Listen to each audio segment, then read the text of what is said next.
کون ہے جسے آ کر اس نے کہا کہ جھوٹ نہیں بولا کرو، سچ بولا کرو؟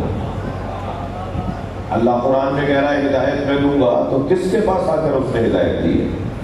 وہ جو ہادی مطلق ہے اس نے ہدایت کا نظام بنایا ہے.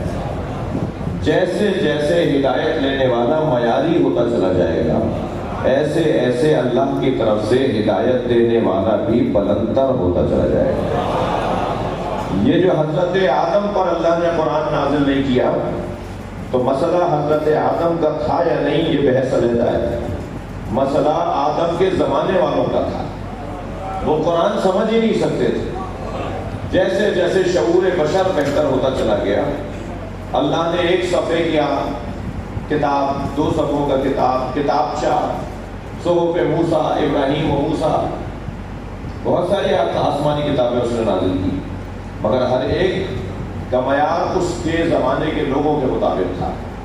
جیسے جیسے شعور بڑھتا چلا گیا، اللہ نے کتابوں کی سنگینی بڑھانا شروع کر دی. جو انجیل کی سنگینی تھی وہ زبور کی نہیں تھی، جو انجیل کی سنگینی تھی وہ تورات کی نہیں تھی، مگر جو قرآن کی سنگینی ہے وہ انجیل کی بھی نہیں تھی. قرآن کی سنگینی اب اور گہری ہو گئی. بہت سامنے کی بات ہے، پہلی کلاس کے بچے کو پڑھانا اور میٹرک کی کلاس کے بچے کو پڑھانا جیسا فرق ہے، صحیح انجیل اور قرآن میں فرق ہے. وہ بشر ایک مرتبہ معیاری ہوتا چلا گیا، اس کی سمجھ اونچی ہوتی چلی گئی، لہذا اللہ نے کتابیں بھی سنگین بھیجنا شروع کر دی. اور جہاں کتابیں سنگین ہوں وہاں پڑھانے والا اس سے زیادہ سنگین ہونا چاہیے. اگر تھکے میں نہیں ہے تو جملہ کہو، الف سے انار اور بے سے بکری والی کتاب کے لیے تو استاد کی ضرورت ہے، قرآن پڑھانے کے لیے کسی استاد کی ضرورت نہیں ہے. صلوات پڑھیں محمد و آل محمد.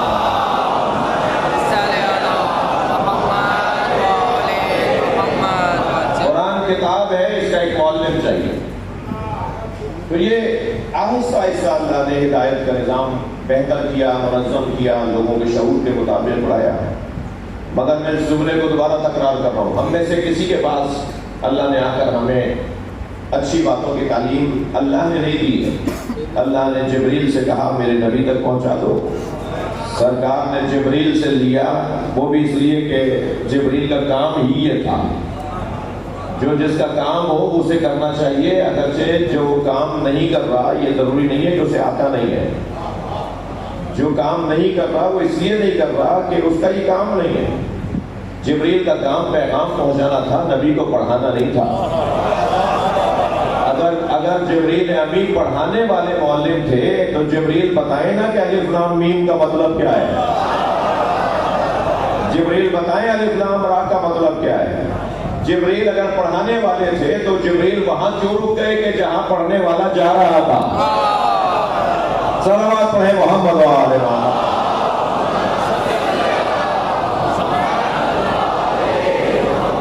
یہ جو جبریل سے معراج پر سرکار پوچھ رہے ہیں کہ جبریل یہ کیا ہے، جبریل یہ کیا ہے، جبریل وہ کیا ہے، یہ کیا ہو رہا ہے اور یہ کیا ہو رہا ہے، یہ سرکار اس لیے نہیں پوچھ رہے تھے معراج پر جبریل سے کہ سرکار کو پتہ نہیں تھا کہ کیا ہو رہا ہے. ان کا کام تھا بتانا، ان کی ذمہ داری تھی کہ بتائیں کہ یہ کیا ہو رہا ہے.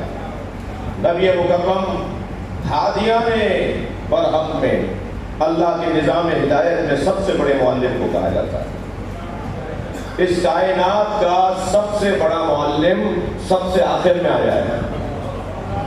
اللہ کا نظام بھی تو اللہ کا ہے، جسے بنایا پہلے تھا اسے بھیج بعد میں رہا ہے. اس لیے کہ جسے پہلے بنایا تھا اس کا پہلے بننا دلیل ہے کہ وہ مطلوب پروردگار ہے.